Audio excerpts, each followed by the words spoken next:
And sir ఇంకొకటి నేను విన్నది ఏంటంటే, ఇప్పుడు కరోనా వచ్చిన తర్వాత ఇంతకుముందు మేము బాగానే ఉన్నాము. వన్స్ కరోనా అటాక్ అయ్యాక మా ఇమ్యూన్ సిస్టమ్ తగ్గిపోయింది. తర్వాత ఇటువంటివి ఎక్కువ వస్తున్నాయి. రేర్‌గా ఫీవర్స్ కానివ్వండి, కోల్డ్, కాఫ్ ఇటువంటివి ఎక్కువ వస్తున్నాయని చెప్పి కంప్లెయింట్ చేసే పేషెంట్స్ కూడా ఉంటారు. సో, అది దేనికి అయి ఉండొచ్చు? బేసిక్‌గా కరోనానే వైరల్ ఇన్ఫెక్షన్. వైరల్ ఇన్ఫెక్షన్ వచ్చేదే ఇమ్యూనిటీ తక్కువ ఉన్న వాళ్ళకి. ఓకే. సో ఆల్రెడీ కరోనా వచ్చిందంటే ఎంతో కొంత మీకు ఇమ్యూనిటీ తక్కువ ఉన్న మిగతా వాళ్ళతో కంపేర్ చేసుకుంటే ఐఎమ్ నాట్ టాకింగ్ అంటే కరోనా వచ్చి ఇంకా వీక్ అయిపోయింది. ఒకసారి ఆల్రెడీ ఇమ్యూనిటీ తక్కువ ఉంది, కరోనా వచ్చింది. సో దానివల్ల ఇంకొంచెం ఇమ్యూనిటీ తగ్గే అవకాశాలు ఉంటాయి. సో దానికి పెంచుకుంటే అదే చెప్తున్నాను ఇందాక మనం మాట్లాడినట్టు, దానికి మందులు ఉండవమ్మా. Lifestyle change is more important for immunity and health rather than medications. ఫుడ్లో ఏమైనా చేంజెస్ చేసుకోవాలి. ఫుడ్లో బ్యాలెన్స్ డైట్ తినడం ఇంపార్టెంట్. ఎక్స్ట్రీమ్ డైటింగ్స్ చేయకుండా balance diet, some amount of half an hour to 40 minutes exercise, sleep is important. Okay. Good amount of sleep, 6 to 8 hours is more important for all the diseases. Sleep తగ్గిపోతే మీకు BP వస్తుంది, sugar వస్తుంది, wait పెరుగుతారు, mental illness వస్తాయి, immunity తగ్గుద్ది. ఇన్నిటికీ ఒక స్లీపే. ఆ sleep cycle చాలా మందికి ఈ మధ్యకాలంలో నైట్ డ్యూటీస్ ఎక్కువ ఉంటాం, డాక్టర్స్ కంటే కూడా ఇప్పుడు ఐటీ పీపుల్గా నైట్ డ్యూటీస్ ఎక్కువ ఉంటాం, నైట్ షిఫ్ట్స్ అని. వీటి వల్ల స్లీప్ సైకిల్ మారిపోతే హార్మోనల్ సైకిల్ మారిపోతుంది, దానివల్ల ఇమ్యూనిటీ తగ్గిపోవడానికి అవకాశాలు ఉంటాయి. సో ఆల్వేస్ రిమెంబర్, ఇమ్యూనిటీ పెరగాలంటే మన లైఫ్ స్టైల్ మార్చుకోవాలి. మనకి ఇమ్యూనిటీ బాగుంది అంటే సరే ఉన్న లైఫ్ స్టైల్ని ఇంకా చేంజెస్ చేసుకుని ఇంకా బెటర్గా అవ్వదని ఆలోచించాలి. అసలు నెలకోసారి దగ్గు జలుబు వస్తుందంటే definitely you are doing something wrong. So కంపల్సరీగా లైఫ్ స్టైల్లో చేంజెస్ చేసుకోవడం అనేది చాలా important.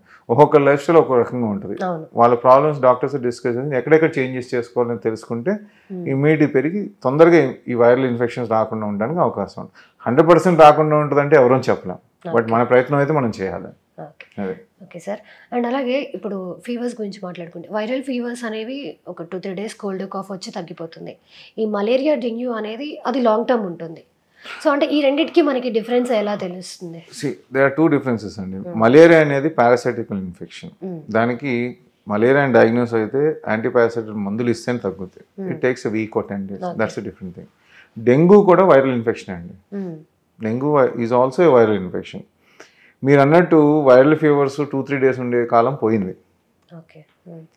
5-6 years back, almost 7-8 years, 5-6 years back అయితే వైరల్ ఫీవర్ వస్తే ఎవరికైనా 2-3 రోజుల్లో దాని అదే తగ్గి పారాసిటమాల్ తగ్గి వెళ్ళిపోయి. ఇప్పుడు వైరల్ ఫీవర్ వస్తే మినిమం 5 to 7 days ఉంటుంది. That's because our viruses are becoming more stronger and as a human beings we are becoming more less immune. So ఎందుకంటే వైరల్ ఫీవర్లో బాడీ ఇమ్యూనిటీ ఫైట్ చేయాలి. మన ఇమ్యూనిటీ సరిగ్గా లేకపోతేనే ఎక్కువ రోజులు అవుతుంది. లాస్ట్ 5 yearsలో నేను చూసింది ఏంటంటే, వైరల్ ఫీవర్స్ ఎవరికైతే వచ్చిన, డెంగ్యూ వచ్చినా, స్వైన్ ఫ్లూ వచ్చినా, ఏ వైరల్ ఫీవర్స్ వచ్చినా మినిమం 5 to 7 days ఫీవర్ ఉంటుందండి. ఒక 10 to 20% ఆఫ్ పేషెంట్స్ 3 days 4 daysలో సెటిల్ అవుతున్నారు. Most majority of the patients అయితే 5 days మినిమం ఉంటుంది. So this is a norm. మనం ఇలాగే మన ఆహార అలవాట్లు, మన స్ట్రెస్ లైఫ్ స్టైల్స్ ఇవన్నీ ఇలాగే ఉంటే ప్రాబ్లమ్ అనేది 4-5 years తర్వాత వైరల్ ఫీవర్స్ వస్తే 10 రోజులు ఉండే అవకాశాలు ఉంటాయి.